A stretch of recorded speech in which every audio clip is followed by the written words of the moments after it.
Welcome to this presentation on trauma-informed cognitive behavioural therapy.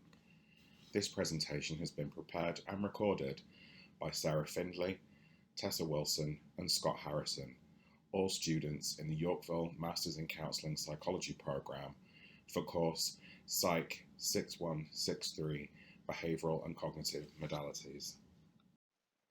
The authors would like to acknowledge the land.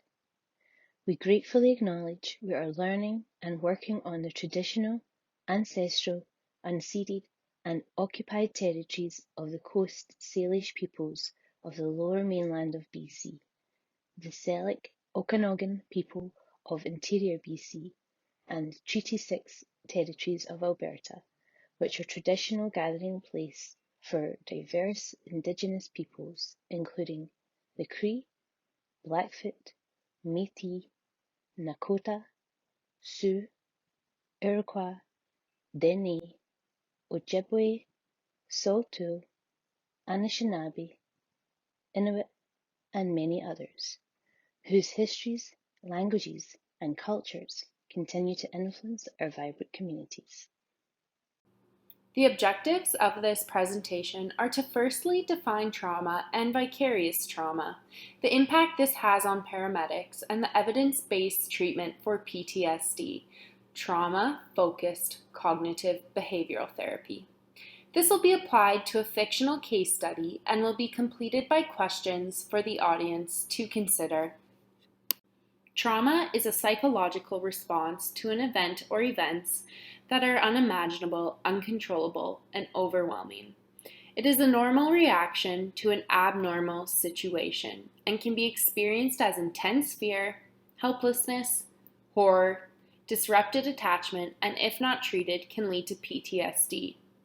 This is a cluster of symptoms including intense emotional states, flashbacks, intrusive memories, thoughts and images, a sense of being back in the traumatic situation and nightmares, and night terrors. Many people who are exposed to a traumatic event experience symptoms like those described above in the days following the event. For a person to be diagnosed with PTSD, however, symptoms must last for more than a month and must cause significant distress or problems in the individual's daily functioning. Post-trauma clients may be triggered by smells, sounds, or sensations and respond erratically. Many will experience somatic symptoms such as chest pain, breathlessness, headaches, and gastrointestinal disturbances. Pre-existing medical conditions could become worse. Clients with PTSD are likely to avoid reminders of the traumatic event or things that have triggered intrusive and distressing memories. They may try to avoid remembering or thinking about the trauma by avoiding people, places, activities, or situations. Due to the nature of the flight, fight, freeze response, the brain is not able to store memories coherently, resulting in distorted cognitions. Often the intense emotions they are feeling leads to disassociation or behaving unpredictably, placing stress on interpersonal relationships. People living with PTSD may engage in reckless or self-destructive ways and adopt maladaptive coping patterns such as substance use as an attempt at self-medication.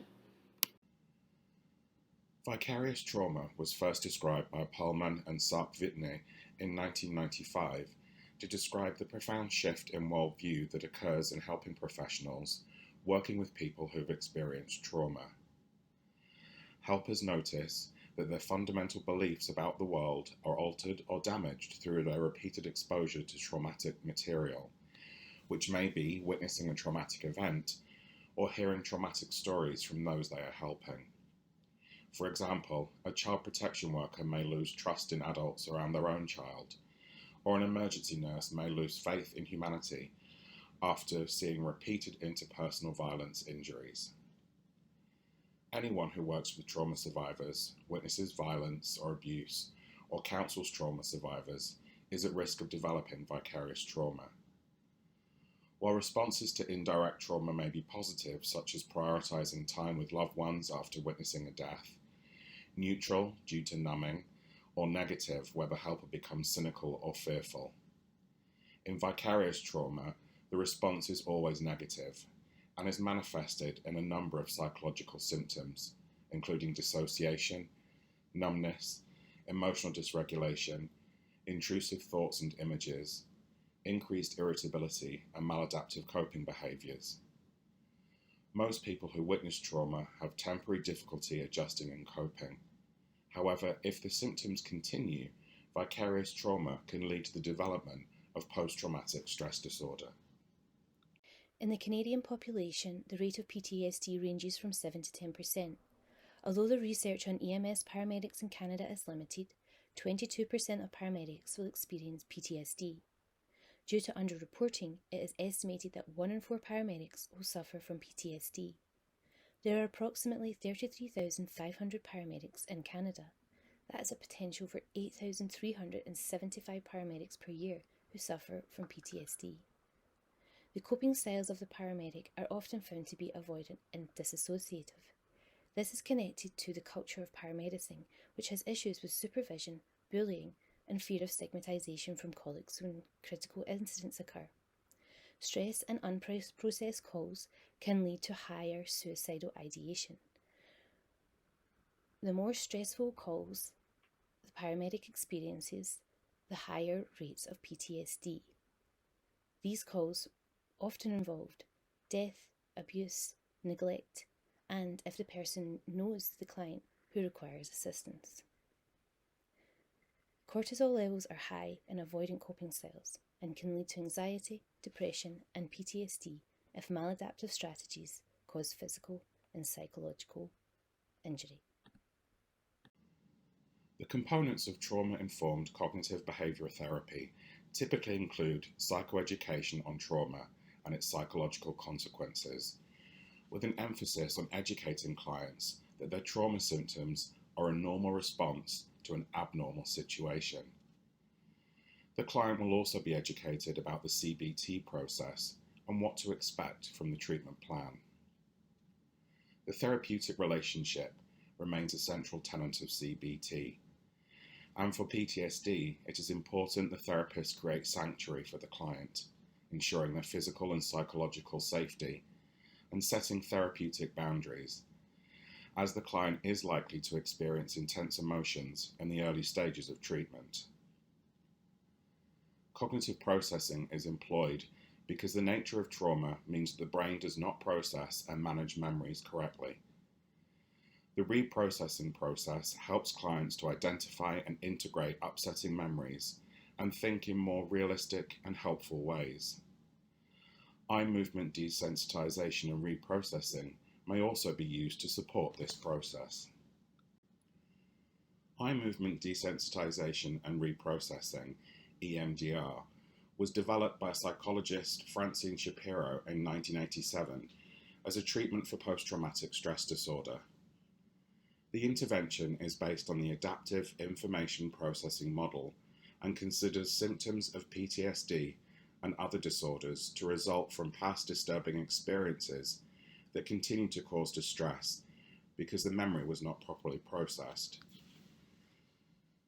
These unprocessed memories contain the emotions, thoughts, beliefs, and physical sensations that occurred at the time of the event. When these memories are triggered, the stored disturbing elements are experienced and cause the symptoms of PTSD. Unlike other treatments that focus on altering the emotions, thoughts and responses resulting from the original trauma, EMDR therapy intends to change the way that the memory is stored in the brain, thus reducing and eliminating the problematic symptoms. EMDR incorporates the use of eye movements and rhythmic left-right stimulation such as tapping, while the client briefly focuses on the traumatic memory. By using eye movement and tapping during memory recall, the vividness and emotions of the memory are reduced. Treatment begins with a review of the client's history and presenting symptoms and the creation of a collaborative treatment plan. The client is then prepared for the treatment by establishing a safe space and connecting the client with their inner resources.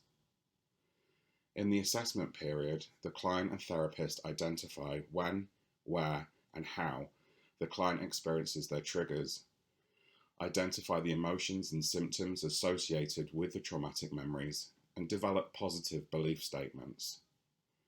During desensitization, bilateral stimulation is introduced until the disturbing memories become less vivid and less emotionally overwhelming. The trauma-focused CBT therapist provides psychoeducation for the client with PTSD. The therapist approaches the client as a person who will need more assistance to prevent and process setbacks cognitively. Clients and their families are provided psychoeducation so that they know that PTSD is biological, treatable, and works with symptom control. Providing hope through positive communication gives validation of the client's concerns and assists them to rebuild their own sense of self, which is the crucial work of the therapist. The therapist can also provide education through handouts, diagrams, pictures, websites, and ensuring the client understands the neurobiological influencers and the neurocircuitry involved in the subconscious and conscious threat processing within the client with PTSD. Psychoeducation is provided for the client with PTSD so that they are able to understand the biology and connections between the brain, anxiety and stress, PTSD, and empathic distress. After maturation, the brain is adaptable, which in terms of biopsychology give the possibility that behaviours, mood, and cognition can also be adaptable and learned. The hippocampus distinguishes between threat and safety. Stress causes increased production of cortisol, which in the short term is a life-saving strategy. But if the cortisol production is continual, the hippocampus, which affects emotion, behaviours, long-term memory, and the sense of smell, becomes overstimulated, leading to the individual having more challenging time processing and accessing memories. To look for immediate relief from images, smells, or bodily sensations, a person with PTSD may look to soothe or eradicate the feeling through automatic behaviours, avoidance, and disassociation. The foundations of the therapeutic alliance when working with a client with PTSD are based in creating safety. Physical safety is created so that the client senses and recognises that they are not in immediate danger, which may reduce emotional distress. Safety comes from physical locations that are open and bright and spacious, and the therapist can attend to this by ensuring the client knows where exits are and allowing them to choose where they wish to sit. Emotional safety is required within trauma-focused CBT, as the therapy aims to work directly with the trauma. This might make the client feel worse before they feel better, and could disrupt the relationship. Through informed consent practices, the client can understand the potentials for and limitations of confidentiality. Transparency and trust are built. Finally, when working with clients with PTSD, emotional boundary setting can structure the detail and depth of trauma memories shared. This can prevent avoidance without oversharing. The foundations of the therapeutic alliance when working with a client with PTSD also require the building of trust. This is done through collaboration between the therapist and client, informed consent processes, consensus that the client is autonomous and self-determined and which concerns are the most important to them, keeping the client in control of the process of therapy, and ensuring the client feels comfortable to relay or reevaluate the informed consent process. Stephen has been working as a paramedic for 5 years and has experienced multiple traumatic events. Steve has demonstrated signs of stress and distress at work, so his supervisor refers him to occupational health and a referral is made to a trauma-focused cognitive behavioral therapist. His primary symptoms are self-medicating with alcohol, disruptions with family relationships due to anger, and he discloses to the therapist that recent traumatic events around COVID-19 have left him with residual anxiety, insomnia, and being regularly activated in stress response.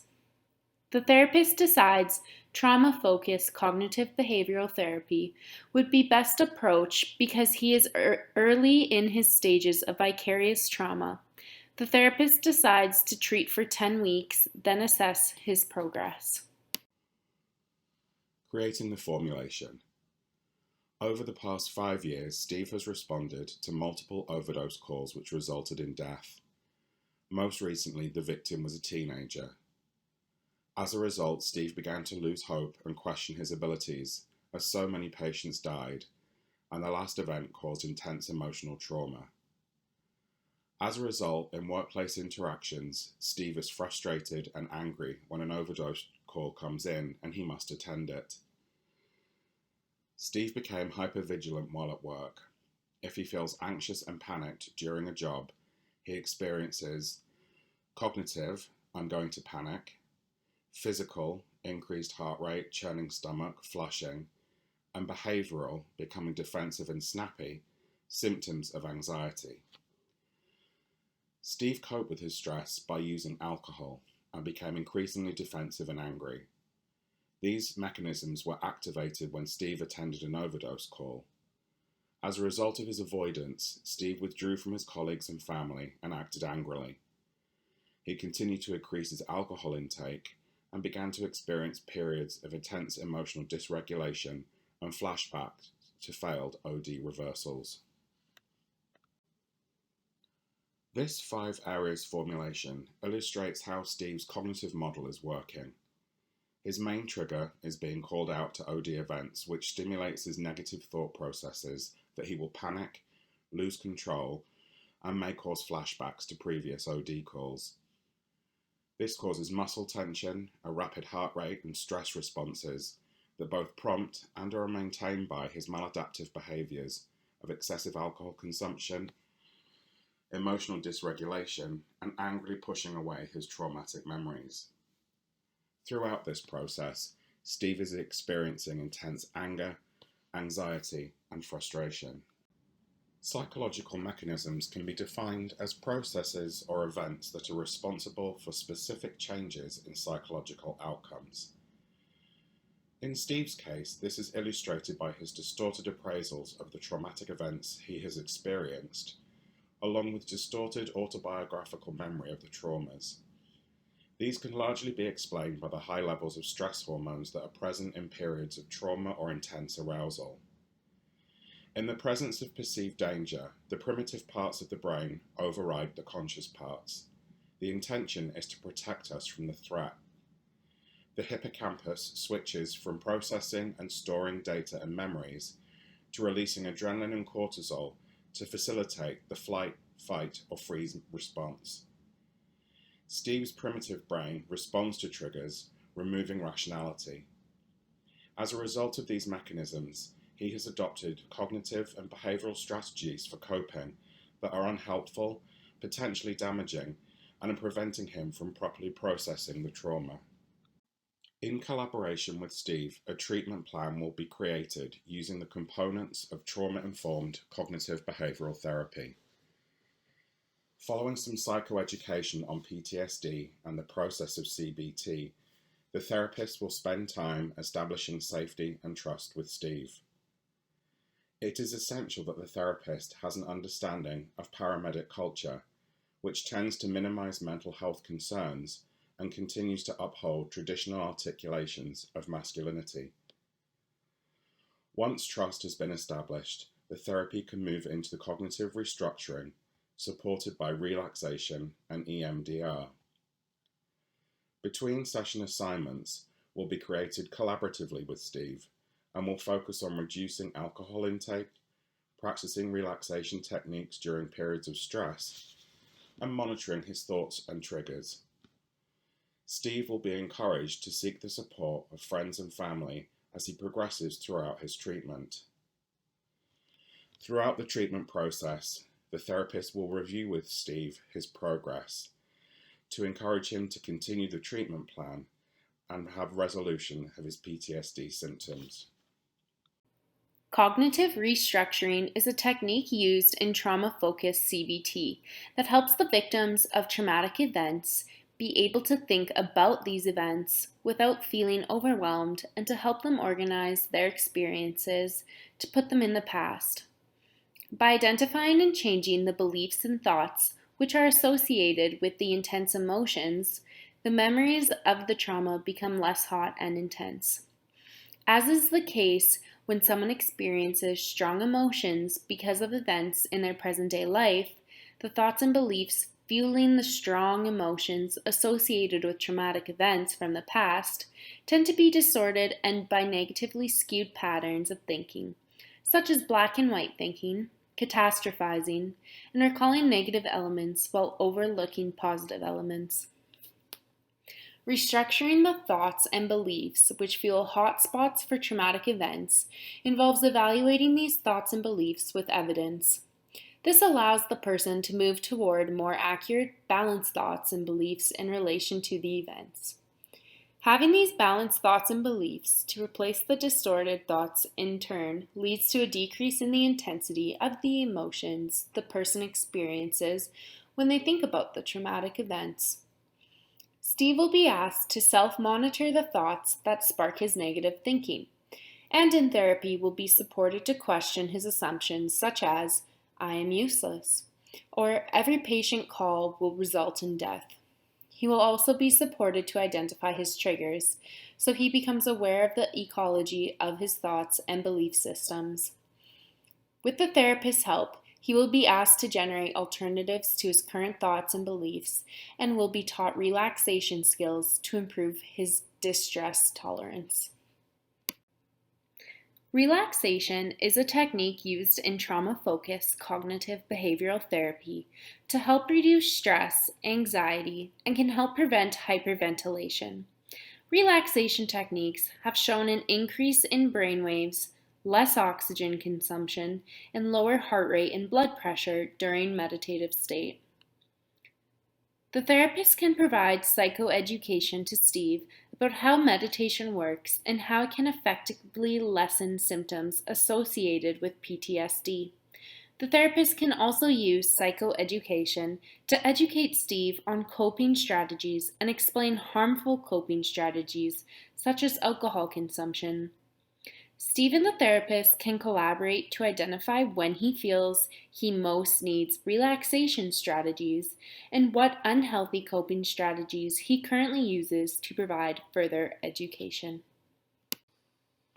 Relaxation strategies can be effective when implementing trauma-focused cognitive behavioral therapy. Some of these strategies can include focused breathing, yoga, progressive muscle relaxation, meditation, journaling, and Tai Chi. The therapist can provide a list of relaxation techniques for Steve. They can then collaborate in creating a list of techniques that Steve is interested in or is familiar with. If Steve is having difficulty, the therapist can assist him in identifying relaxation strategies that interest him. Some effective relaxation techniques can be easy to learn when providing relaxation techniques in trauma-focused cognitive behavioral therapy. The therapist can encourage relaxation techniques to be practiced at home, then re-evaluate during each session. These strategies can easily be applied at home, work, and in the community. The therapist and Steve can collaborate in making a plan that will make Steve successful in utilizing relaxation techniques at home, at work, and in the community. The therapist can encourage Steve by educating him on the simplicity of use and to recognize when he should utilize them. Each session, the therapist can check in with Steve by asking these questions. Did you practice any of your relaxation strategies at home, or at work, or in the community? What helped? What got in the way? Is there anything else you can try? Reevaluation is important as it allows for successful relaxation interventions. The use of between-session assignments is integral to improving Steve's cognitive restructuring and learning new ways of thinking about his trauma. Steve will be helped to test the validity of his negative thoughts through diary keeping and monitoring and behavioural experiments. He will be encouraged to identify what is the current most important issue to attend to in his next in-person session. This process helps Steve to gradually become his own therapist. Assignments do not have to be onerous, and Steve will be encouraged to be innovative and help design his own behavioural experiments. In consideration of his work culture, for example, he could use his cell phone to take notes rather than paper, as it will draw less curiosity from colleagues. Above all, being able to practice in between sessions helps him put into practice in the real world what he has learned in therapy. PE, or prolonged exposure therapy, is a gold standard treatment that requires safety, trust, courage, reflection, and collaboration. Psychoeducation is provided so that the client understands that avoidance maintains PTSD symptoms. PE confronts trauma and reduces these symptoms. In vivo exposure involves confronting people, places, and things that are trauma reminders to the client. These are identified as possible stimuli, and the client is then encouraged to engage in behaviour experiments and experiences that tackle fear stimuli and manage the associated emotions with this stimuli.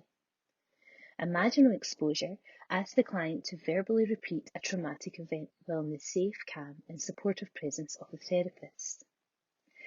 This promotes the client's emotional engagement by fostering the realization that the here and now is safe. The therapist wants to block negative reinforcement by assuring the manner of exposure is always therapeutic. The client is then encouraged to choose which memory haunts them and narrate the memory. It is audibly recorded, and the client can then listen to the recording over and over or verbally repeat the haunting memory until all salient aspects of stimuli, response, and meaning are expressed out loud. PE imaginal exposure brings with recounting out loud the most disturbing and intrusive memories of one who's experienced repetitive trauma and works towards less distressing stimuli.